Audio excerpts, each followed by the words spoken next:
JEE mains 2026 and 2027 aspirants के लिए जो हमने यहाँ पे नई सीरीज लेके आए थे जेई मेंस 2025 के, जहाँ पे हम पीवाईक्यूज को सॉल्व कर रहे हैं सभी शिफ्ट्स के क्वेश्चंस को। तो उसके अंदर जो है नेक्स्ट पार्ट आ गया आपके सीक्वेंस एंड सीरीज का। इससे पहले जो है हम ऑलरेडी कुछ चैप्टर्स यहाँ पे निपटा चुके, जिसके प्लेलिस्ट की लिंक आपको डिस्क्रिप्शन में देखने को मिल जाएगी, तो जाके उसे जरूर से चेक कर लीजिएगा। प्लस पार्ट 1 एंड पार्ट 2 की भी लिंक जो है आपको डिस्क्रिप्शन में देखने को मिल जाएगी।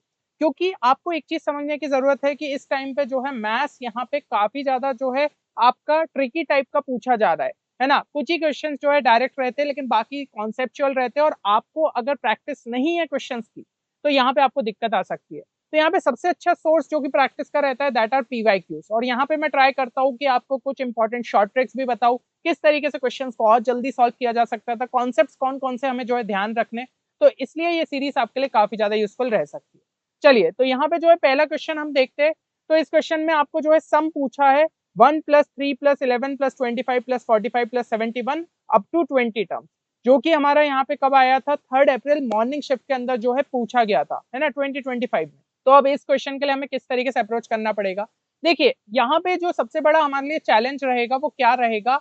चैलेंज ये है हमारा to find the general term. ठीक है, अगर हमने जो है जनरल टर्म निकाल लिया तो उसके आगे तो बस जो है समेशन की यहाँ पे प्रॉपर्टीज लगनी है। ठीक है ना, वहां पे आगे जो है समेशन की बस प्रॉपर्टी लगनी है।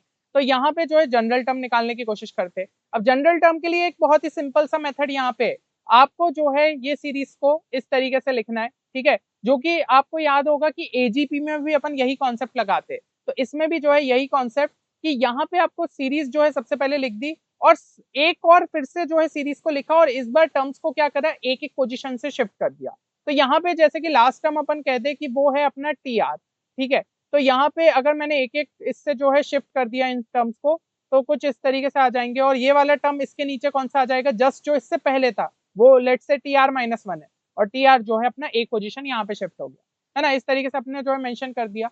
अब क्या करो, दोनों को जो है सब्ट्रैक्ट कर दो, तो यहाँ पे 0 आ जाएगा। यहाँ पे जो है अपना क्या हो जाएगा, ये हो जाएगा हमारा सिंपली 1। फिर यहाँ पे हो जाएगा 2, यहाँ पे हमारा जो है क्या हो जाएगा, यहाँ पे हो जाएगा 8, यहाँ पे कितना हो जाएगा 14 एंड सो ऑन। ठीक है, इस तरीके से। फिर यहाँ पे जो है हमारा क्या आ जाएगा, T R -1 plus 0 - T R. तो बेसिकली जो है अपना यहाँ पे क्या बन जाएगा, -टी आर, है ना। अब ये टी आर को इस साइड ले गए। ठीक है, और यहाँ पे अगर हम जो है ध्यान से देखें तो ये 1 को जो है अपन अगर अलग कर दे तो ये 2, 8, 14 सब में जो है 6 का डिफरेंस है। तो इस तरीके से जो है ये हमारा यहाँ पे क्या हो जाएगा, ये एक एपी बन जाएगी, है ना। तो बस इसको जो है अपन सिंपली लिख सकते हैं। और यहाँ पे जो है जैसे कि हो जाएगा हमारा एस एन कितना हो जाएगा, आपका टोटल नंबर ऑफ टर्म्स यहाँ पे कितने हो गए r-1, क्योंकि यहाँ पे पहला टर्म तो अपना जो है अलग से लिख दिया अपन ने, तो ये हो जाएगा r-1 डिवाइडेड बाय यहाँ पे क्या आ जाएगा 2 n/2 into 2a, 2 into 2 plus n-1 जो है हमारा यहाँ पे क्या हो जाएगा, फिर से r-1 n की जगह डाल देंगे तो ये हो जाएगा r-2, है ना। n-1 इंटू डी कितना हो गया, यहाँ पे 6 हो गया। ठीक है, और जो टी आर था वो तो ऑलरेडी यहाँ पे पहुंच चुका है। अब इसको जो है थोड़ा अगर अपन देखें तो 4 + 6r - 12, है ना। तो this can be written as 6r - 8, और डिवाइड बाय अगर 2 करेंगे तो यहाँ पे कितना आ जाएगा 3r - 4। ठीक है, इनटू यहाँ पे क्या हो रहा होगा r-1 और यहाँ पे 1 प्लस। तो इसको हम जो है अगर ब्रैकेट को खोल दे तो ये हो जाएगा 3r², फिर यहाँ पे हो जाएगा -7r, और यहाँ पे कितना हो जाएगा +4 + 1 5। तो ये आ गया हमारा टी आर। ठीक है, 3r² - 7r + 5। अगर अपन को चेक करना है कि हमने जनरल टर्म सही भी निकाला है या फिर नहीं, तो उसका एक सबसे अच्छा तरीका रहता है वैल्यूज डाल दो। r = जैसे मैंने 1 डाला तो ये कितना आ रहा है 8 - 7 1, देखो पहला टर्म 1 ही है। r की जगह 2 डाला तो 3 × 4 12 -14 कितना हो गया -2, -2 + 5 3, सेकंड टर्म भी सही आ रहा है, मतलब कि सही निकाला है अपन ने जनरल टर्म। अब बस इसके आगे जो है समेशन लगा देना है। तो इसके आगे जो है बस कैलकुलेशन वाला पार्ट है, जो कि मैंने यहाँ पे ऑलरेडी आपके लिए सॉल्व कर दिया, तो आप उसको जो है देख सकते हो। समेशन ऑफ 3r² - 7r + 5, तो 3 into summation of r² - 7 into summation of r plus summation of 5। अब समेशन ऑफ r² क्या हो जाएगा हमारा r into r+1 into 2r+1/6, और 1 से लेकर 20 तक टर्म्स जा रहे तो r की जगह यहाँ पे 20 डल जाएगा। ऐसे ही समेशन ऑफ r क्या हो जाएगा r इंटू r+1/2, तो वही अपन ने जो है फिर r की जगह क्या डाल दिया 20, और समेशन ऑफ 5 r = 1 से लेकर 20। तो भाई ये कांस्टेंट टर्म है, यहाँ पे r का कुछ इन्वॉल्वमेंट नहीं है, तो मतलब इसका सिंपली क्या हो जाएगा कि 5 को जो है 20 टाइम्स यहाँ पे ऐड किया गया है, तो सिंपली वो क्या हो जाएगा 5 इंटू 20। तो यहाँ पे फाइनल आंसर जो है हमारा आ जाएगा 7240, जो कि है ऑप्शन। इस तरीके से सिंपली सॉल्व करना था इस क्वेश्चन को। चलिए चलते हैं अपन नेक्स्ट क्वेश्चन पे। तो अब इस क्वेश्चन में दिया है number of terms of an AP is even, ठीक है, और बोला है sum of all the odd terms is 24 and sum of all the even terms is 30, last term exceeds the first by 21/2। तो नंबर ऑफ टर्म्स एपी में क्या देके रखे, इवन देके रखे, ठीक है ना, और यहाँ पे जो है ऑड टर्म्स, तो अपन जैसे कि सीरीज अगर बोलते a plus d and so on, ठीक है, फिर यहाँ पे चलो एक दो टर्म्स और लिख देता हूँ, a+2d a+3d and so on, इस तरीके से अपन ने लिख दिया। तो इसके अंदर अगर अपन कहते कि मान लो 2 के टर्म्स दिए हुए, तो टोटल जो है ऑड टर्म्स यहाँ पे k हो जाएंगे और इवन टर्म्स भी टोटल नंबर कितने हो जाएंगे, k हो जाएंगे। और सम ऑफ ऑड टर्म्स की अगर मैं बात करूँ तो कौन कौन से अपने हो जाएंगे, ये वाले हो जाएंगे सारे, यानी कि a+2d plus a+4d and so on, ठीक है, इसकी वैल्यू कितनी है 24। सम ऑफ ऑल इवन टर्म्स कौन कौन से हो जाएंगे, a+d plus a+3d plus a+5d and so on, इसका सम कितना देके रखा है 30 देके रखा है, ठीक है ना। अब एक चीज जो है अगर अपन यहाँ पे ध्यान से देखें कि अगर जो है मैं ये टर्म इसके करस्पॉन्डेंट हो गया, ये टर्म इसके करस्पॉन्डेंट, ये टर्म इसके करस्पॉन्डेंट, और टोटल नंबर ऑफ टर्म्स कितने हैं यहाँ पे 2k है, तो ऑड में k होंगे और इधर भी k टर्म्स होंगे, तो इक्वल नंबर ऑफ टर्म्स दोनों में आ रहे। तो इसको इसमें से अगर मैं सब्ट्रैक्ट करूँ तो यहाँ पे d बचा, इसको इसमें से सब्ट्रैक्ट करूँ तो यहाँ भी d बचा, इसको इसमें से सब्ट्रैक्ट करूँ तो यहाँ भी d बचा, और इसी तरीके से d मिलता जाएगा, और टोटल नंबर ऑफ d कितने मिलेंगे, k मिलेंगे, है ना, क्योंकि दोनों में कितने टर्म्स है, k टर्म्स है, तो k into d will be equal to 30 minus 24, कितना हो गया 6 हो गया। एक इक्वेशन हमारे लिए ये यूजफुल रहेगी। फिर दूसरा यहाँ पे क्या बोला गया है, दूसरा ये चीज बोली गई है last term exceed the first by 21/2। अब लास्ट टर्म हमारा जो है यहाँ पे क्या होगा, तो उसको अगर मैं ए एन कह दूं, एन जहाँ पे क्या है 2k के बराबर है, ठीक है ना, माइनस ऑफ यहाँ पे पहला टर्म क्या है a, तो that will be equal to 21/2। अब इधर पे जो है अपन लिख देते हैं, ये हो जाएगा a plus 2k minus 1 into d minus a is equal to 21/2, तो यहाँ पे भी कैंसिल हो गया, तो 2k minus 1 into d is equal to 21/2। दो इक्वेशन है, दो वेरिएबल है, निकाल लोगे आराम से। तो अगर जो है मैं यहाँ पे एक काम करता हूँ, डी का तो जो है डिवाइड ही कर देता हूँ, तो 2k minus 1 divided by k will be equal to 21/2 into 6, तो ये कितना हो गया हमारा 3, आपका जो है 7 जा 3 2 जा, तो ये कितना हो गया 7/4 आ रहा है। 2k माइनस 1 इंटू यहाँ पे क्या आ गया 4 will be equal to 7k, तो यहाँ पे जो है 8k हो जाएगा, यहाँ पे गया माइनस हुआ तो k इज इक्वल टू यहाँ पे कितना आ जाएगा 4 आ जाएगा। k की वैल्यू जो है अपने को कितनी मिल रही है 4 मिल रही है। तो नंबर ऑफ टर्म्स यहाँ पे पूछा गया which are integer in AP, तो इसके लिए जो है अपने को पहला टर्म यहाँ पे पता रहना चाहिए, पहला टर्म हमारा जो है क्या रहेगा, तो इक्वेशन अपने पास है क्या यहाँ पे कुछ, तो ये वाली इक्वेशन जो है अपन यहाँ पे यूज कर सकते हैं, है ना, ये वाली से जो है अपने को ए टर्म यहाँ पे पता चल जाएगा। तो अगर अपन देखें a+2d एंड सो ऑन, तो यहाँ पे अपन कॉमन डिफरेंस देख रहे हैं 2d आएगा, ठीक है ना, तो समेशन यहाँ पे कितना हो जाएगा, समेशन ऑफ k टर्म्स का निकालना है, क्योंकि इवन और ऑड दोनों ही जो टर्म्स वाली सीरीज है उसमें k के टर्म्स हो जाएंगे, तो k/2 इंटू 2a, ठीक है, वही जो है अपने को यहाँ पे देखना है, plus k minus 1 into D, difference अपना जो है निकल सकता है क्या, हाँ k की वैल्यू 4 आ गई थी, यहाँ पे पुट करेंगे तो d की वैल्यू कितनी आ जाएगी 3/2, तो ये कितना हो गया 3/2, और ये समेशन हमें कितना देके रखा था, ये देके रखा था अपना 24, ठीक है ना। तो यहाँ पे अपन जो है इधर तक पहुंच गए, और k की वैल्यू भाई पुट कर दो, k की वैल्यू कितनी देके रखी थी 4, k की वैल्यू मतलब सॉरी 4 निकाल ली अपन ने, तो 2 इंटू 2a प्लस यहाँ पे किया तो 3 इंटू 3 9/2 इज इक्वल टू 24, तो यहाँ पे ये कैंसल हुआ, और हमारा जो है 2a की वैल्यू कितनी आ गई 12 माइनस 9/2, तो this comes out to be 24 minus 9, हमारा जो है कितना हो जाएगा 15/2 डिवाइडेड बाई 2, तो a की वैल्यू 15/4 आ रही है। तो यहाँ पे सम ऑफ k टर्म्स अपना जो है कितना हो जाएगा, क्योंकि ये वाली सीरीज के अंदर टोटल नंबर ऑफ टर्म्स कितने रहेंगे k रहेंगे, तो k/2 इंटू यहाँ पे हो जाएगा 2, फर्स्ट टर्म क्या है a, प्लस यहाँ पे कितने हो जाएंगे k माइनस 1, और यहाँ पे कॉमन डिफरेंस कितना है 2d, तो 2 इंटू डी जो है अपना यहाँ पे कितना आ जाएगा, तो k की जगह जो है 4 यहाँ पे डाल दे तो d की वैल्यू कितनी आ जाएगी 3/2, तो ये हो गया 3/2, ठीक है, इज इक्वल टू यहाँ पे कितना आ जाएगा 24। तो इधर पे जो है अपन ये और ये तो अपना कैंसिल हो गया, तो ये सिंपली कितना आ रहा है, के की जगह 4 डाल दो यहाँ पे, 2 × 2a प्लस यहाँ पे के की जगह 4 डाला तो ये कितना हो गया 9 इज इक्वल टू 24। ये अपना जो है कैंसिल हुआ, तो a की वैल्यू हमारी कितनी आ रही है 3/2, a की वैल्यू आ रही है 3/2, मतलब कि number of terms which are integer in the AP. तो आपको क्लियरली यहाँ पे दिख रहा है कि भाई पहला टर्म जो है अपना क्या बन जाएगा, पहला टर्म बन जाएगा हमारा 3/2, दूसरा क्या हो जाएगा डिफरेंस, क्योंकि हमारा कितना आया था डिफरेंस, हमारा यहाँ पे आया था 3/2 ही आया था, तो दूसरा टर्म जो है 3/2 प्लस 3/2 करेंगे तो ये हमारा जो है इंटीजर बन जाएगा। ऐसे ही अगला जाएंगे तो फिर वो फ्रैक्शन हो जाएगा, क्योंकि एक फ्रैक्शन नंबर ऐड हो रहा है, फिर दोनों फ्रैक्शन प्लस फ्रैक्शन करके फिर से हमारा इंटीजर बन जाएगा। तो ऑल्टरनेट टर्म्स हमारे जो है इंटीजर बन रहे हैं, और alternate terms total number of terms कितने होंगे, के होंगे, है ना। और के की वैल्यू अपन ने ऑलरेडी यहाँ पे निकाली है, कितनी आ रही है 4 आ रही है, तो ऑप्शन बी जो है अपना सही आंसर। सिंपल था क्वेश्चन, बस थोड़ा सा जो है दिमाग लगाते हुए इसको सॉल्व करना था, क्या क्या इन्फॉर्मेशन गिवन है उसके बेसिस पे आंसर तक पहुंच सकते थे। अब इस क्वेश्चन में दिया है let a1 a2 a3 be an AP such that a2 के -1 इज इक्वल टू -72/5 a1। ठीक है, ये चीज जो है आपको यहाँ पे देके रखी है, और a1 नॉट इक्वल टू 0 बोला है, फिर summation of a k is equal to 0, तो n की वैल्यू क्या रहेगी।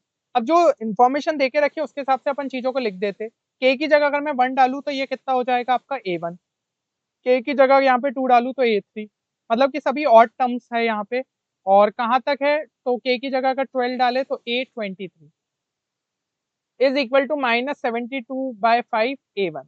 ये चीज जो है हमें यहाँ पे देके रखी है, ठीक है। और ये क्या बोला था, ये एक एपी थी, है ना। और दूसरा यहाँ पे बोला है कि summation of k is equal to 1 से लेकर n तक a k is equal to 0, मतलब कि a1 प्लस a2 से लेकर an, इसकी वैल्यू जो है हमारी यहाँ पे 0 है, ठीक है। तो ये तो अपन जो है यहाँ पे समेशन, मतलब सीधी सी बात है कि सम ऑफ n टर्म्स यहाँ पे हो जाएगा, तो n/2 into 2a1 plus n-1 into d will be equal to 0। ठीक है, कॉमन डिफरेंस लेट से कि एपी का कितना है, डी है, तो इनके बीच का कॉमन डिफरेंस कितना हो जाएगा, यहाँ पे 2d हो जाएगा। सीधी सी बात है ना, a1 और a2 के बीच में d है, तो a2 और a3 के बीच में भी d रहेगा, तो a1 और a3 के बीच में 2d हो जाएगा, तो वही लॉजिक अपन ने यहाँ पे लगाया। तो इधर पे और टोटल नंबर ऑफ टर्म्स हमारे जो है कितने हैं, यहाँ पे आपको दिख रहा है 1 3 से लेकर यहाँ पे 23, टोटल जो है हमारे कितने 12 टर्म्स हो जाएंगे, तो यहाँ पे लिख दीजिए 12/2 इंटू 2a1 प्लस यहाँ पे कितना हो जाएगा 12 - 1, तो 11 इंटू डी कितना हो जाएगा यहाँ पे 2d, this will be equal to -72/5 a1। तो इसको थोड़ा सा अगर फर्दर सॉल्व करें तो ये हो गया 12a1 प्लस यहाँ पे कितना हो जाएगा 2 कैंसल, 12 इंटू 11, तो that will be 132, d will be equal to -72/5 a1। इसको इधर पे ले आए अगर तो क्या हो जाएगा यहाँ पे, ये हो जाएगा हमारा 5 इंटू 12 60, 60 प्लस 72, तो that will be 132 a1/5 plus 132 d is equal to 0। तो यहाँ पे अगर करा अपन ने तो a1 plus 5d will be equal to 0, ये अपन को जो है देखने को मिल रहा है। आ रही है चीज समझ में। और यहाँ पे इसको थोड़ा सा फर्दर अगर अपन जो है खोल दे तो na1 प्लस यहाँ पे n into n-1 divided by 2 into d will be equal to 0। अब इन दोनों को अगर हम थोड़ा सा यहाँ पे कंपेयर करें, ठीक है, यहाँ पे देख लो n और n तो वैसे भी कैंसिल हो जाएगा, तो अपन को क्लियरली दिख रहा है कि n-1/2 is equal to 5। Simple comparison से दिख रहा है, a1 है दोनों में, और यहाँ पे d टर्म है और इसके सामने कांस्टेंट है, इसके सामने ये टर्म दिया है, तो ऑब्वियसली कंपैरिजन से अपन बोल सकते हैं कि n-1/2 will be equal to 5। तो n की वैल्यू यहाँ पे कितनी आ गई, n की वैल्यू आ गई अपनी 11, तो option C will be the right answer, है ना। काफी इजी क्वेश्चन था, बस ट्रिक यही छुपी थी कि अपन को हार नहीं माननी थी, यहाँ पे थोड़ा सा फर्दर सॉल्व करना था। कई स्टूडेंट्स यहीं पे छोड़ देते इक्वेशन कि भाई a1 है d है और यहाँ पे n है, a1 है और d है, तो दो ही इक्वेशन है और वेरिएबल 3 है, तो अपन छोड़ देते। जबकि कंपैरिजन से ही अपन को समझ में आ गया कि यहाँ पे जो है इसकी वैल्यू इस तरीके से निकलेगी, तो थोड़ा सा जो है अपन को यहाँ पे कॉन्फिडेंस नहीं खोना चाहिए, तो क्वेश्चंस जो है सॉल्व हो पाते। चलिए नेक्स्ट क्वेश्चन यहाँ पे देखें। नेक्स्ट क्वेश्चन हमारा क्या दिया हुआ है, consider an AP of positive integers whose sum of the first 3 terms is 54 and the sum of first 20 terms lies between 1600 and 1800, तो 11 टर्म यहाँ पे क्या होगा। तो यहाँ पे जो इन्फॉर्मेशन दी है कि सम ऑफ फर्स्ट 3 टर्म्स इज 54, तो उसको अगर अपन देखें तो एपी मान लो अपनी ए प्लस बी, ए प्लस 2d इस तरीके से दी है, तो पहले 3 टर्म्स का समेशन क्या हो जाएगा, 3a plus 3d will be equal to 54, यानी कि a plus d will be equal to 54 divided by 3, जो कि हमारा हो जाएगा 18, है ना। तो a प्लस d की वैल्यू कितनी आ गई, 18 आ गई। Sum of the first 20 terms which lies between 1600 and 1800, तो सम ऑफ 20 टर्म्स हमारा सबसे पहले क्या हो जाएगा वो अपन देख लेते। तो that will B 20/2 into 2a, है ना, 2a प्लस 20 - 1 19 इंटू यहाँ पे कितना आ जाएगा आपका d, ठीक है, 2a plus n-1 into d, this will be equal to sum of 20 terms. अब ये वैल्यू अगर अपन देखें तो ये कितना हो गया, 10 इंटू 2a प्लस 19d, ठीक है, यही चीज आ रही होगी। अब ये बोला है कि ये चीज जो है 1600 और 1800 के बीच में लाई करती है, तो यहाँ पे लिख लेते हैं, ठीक है, और 10 सभी में कॉमन है तो इसको जो है अपन ने यहाँ पे कैंसिल कर दिया। अब ये इक्वेशन से थोड़ा सा अपन यहाँ पे कुछ चीजों को कम कर सकते हैं क्या, हाँ, तो एक चीज समझ में आ रही है, a की जगह जो है यहाँ पे मैं अगर 18 - d उठा के डाल दूं तो ये हमारा जो है कितना हो जाएगा, हाँ, 18 - d अगर मैंने यहाँ पे डाल दिया तो 36 माइनस यहाँ पे कितना हो जाएगा, सॉरी प्लस 17d आ जाएगा, क्योंकि यहाँ पे क्या बन जाएगा, 18 - 2d, सॉरी 36 - 2d, है ना। तो ये आपका जो है यहाँ पे 19d में से 2d जाएगा तो कितना बचा, 17d, इस तरीके से। तो ये 160 और यहाँ पे 180 आ गया। अब 36 इसमें से सब्ट्रैक्ट कर दो, ठीक है, 36 इसमें से सब्ट्रैक्ट कर दो, 124, ये हो गया 17d, इसमें से अगर सब्ट्रैक्ट करूँ तो ये मेरा जो है कितना हो जाएगा, 144। अब दोनों साइड जो है 17 से यहाँ पे डिवाइड कर दीजिए, तो d की वैल्यू जो है अपनी कितनी आ रही है, इसको अगर मैं 17 से डिवाइड करूँ तो देखिए 17 हमारा जो है 7 सा कितना होता है, ये हो जाता है हमारा 119। तो यहाँ पे जो है अपने को सीधा से समझ में आ रहा है 7 पॉइंट समथिंग आएगा, और यहाँ पे 119 प्लस 17 करे तो कितना आ गया, 136, मतलब कि 8 पॉइंट समथिंग आएगा। तो क्लियरली जो डिफरेंस है वो हमारा यहाँ पे 7 पॉइंट और 8 पॉइंट के बीच में आ रहा है, ठीक है। और यहाँ पे बोला गया था शुरू में कि consider an AP of positive integer, ठीक है, पूरी जो एपी है अपनी सभी पॉजिटिव इंटीजर है, इसका मतलब डिफरेंस भी उसका पॉजिटिव इंटीजर ही रहेगा। तो डी की वैल्यू यहाँ पे हमारी जो है कितनी आ जाएगी, डी की वैल्यू आ जाएगी 8, क्योंकि 8 ही एकमात्र इंटीजर है जो कि इन दोनों के बीच में लाई करेगा, समझो इस चीज को। तो यहाँ पे जो है 11 टर्म आपसे पूछा गया था, तो 11 टर्म हमारा क्या हो जाएगा, a प्लस 10d, है ना, और यहाँ पे जो है d की वैल्यू 8 आ चुकी है, तो ये हो गया 80 प्लस a, और a की वैल्यू निकालनी है तो d की वैल्यू 8 यहाँ पे डाल दूं तो a की वैल्यू 10 आ गई, तो ये कितना हो जाएगा, 90, यानी कि option B will be the right answer. इस तरीके से आपको सिंपली सॉल्व करना था, तो कोई ज्यादा मुश्किल क्वेश्चन नहीं था। चलिए नेक्स्ट क्वेश्चन अगर हम यहाँ पे उठा के देखें तो अब इस क्वेश्चन में दिया हुआ है for positive integers n if 4an is equal to n square plus 5n plus 6, ठीक है। तो यहाँ पे पूछा गया Sn is equal to summation k is equal to 1 से लेकर n 1/a के, है ना। तो यहाँ पे जो है अगर अपन देखें इसको फिर 1/an वाली फॉर्म में लिखते हैं, क्योंकि मुझे 1/ak की जरूरत है, तो इसको हम क्या लिख सकते हैं, ये हो जाएगा 4 divided by n square plus 5n plus 6। अब थोड़ा सा यहाँ पे ध्यान से देखो, इसके जो है फैक्टर यहाँ पे बन जाएंगे, क्या बन जाएंगे, n+2 इंटू n+3, और इसको मैं इस तरीके से लिख सकता हूँ 1/n+2 माइनस 1/n+3। ये इसलिए लिख रहा हूँ क्योंकि हमें जो है दिख रहा है कि ये टेलीस्कोपिंग सीरीज जैसा हो जाएगा, है ना, जो कि अपन पिछले कुछ वीडियोस में यहाँ पे बात कर चुके हैं। तो अब भाई टेलीस्कोपिंग सीरीज जैसा अगर बनेगा तो यहाँ पे टर्म्स जो है अपने डायगनली कट हो जाएंगे, कैसे, देखो यहाँ पे 1/a1 की अगर मैं बात करूँ, 1/a1 की बात करूँ, ठीक है, 4 को जो है यहाँ पे बाहर ही पड़े रहने दो, और यहाँ पे जो है हमारा कितना हो जाएगा 1/3, है ना, माइनस ऑफ 1/4। फिर इसी तरीके से सारे, अगर मैं तो समेशन ही कर देता हूँ सीधा, ठीक है, 1 आपका जो है ये कितना आया था, ये a1 आया। ऐसे ही जो है a2 की बात करूँ, 1/a2 की, तो 4 तो कॉमन रहेगा, उसको बाहर ही रहने दो, यहाँ पे डालेंगे तो 1/4 माइनस ऑफ 1/5, फिर n की जगह 3 डाला तो यहाँ पे क्या हो जाएगा आपका 1/5 minus of 1/6 and so on. तो आपको दिख रहा है ये वाले टर्म्स अपने कैंसिल होते जाएंगे, और लास्ट वाला टर्म हमें क्या मिल जाएगा यहाँ पे 1/आपका n+2 माइनस 1/n+3। तो क्योंकि ये ऐसे करके जो है टर्म्स कैंसिल हो रहे हैं, तो ये वाला टर्म भी कैंसिल हो जाएगा, बचेगा क्या अपने पास, बचेगा सिर्फ 4 इंटू 1/3 माइनस ऑफ 1/n+3, और n की जगह जो है फिर 2025 डालने को यहाँ पे बोला है, क्योंकि s2025 निकालना है, तो उठा के डाल दो तो ये कितना हो गया 2028। समझ लो इस चीज को।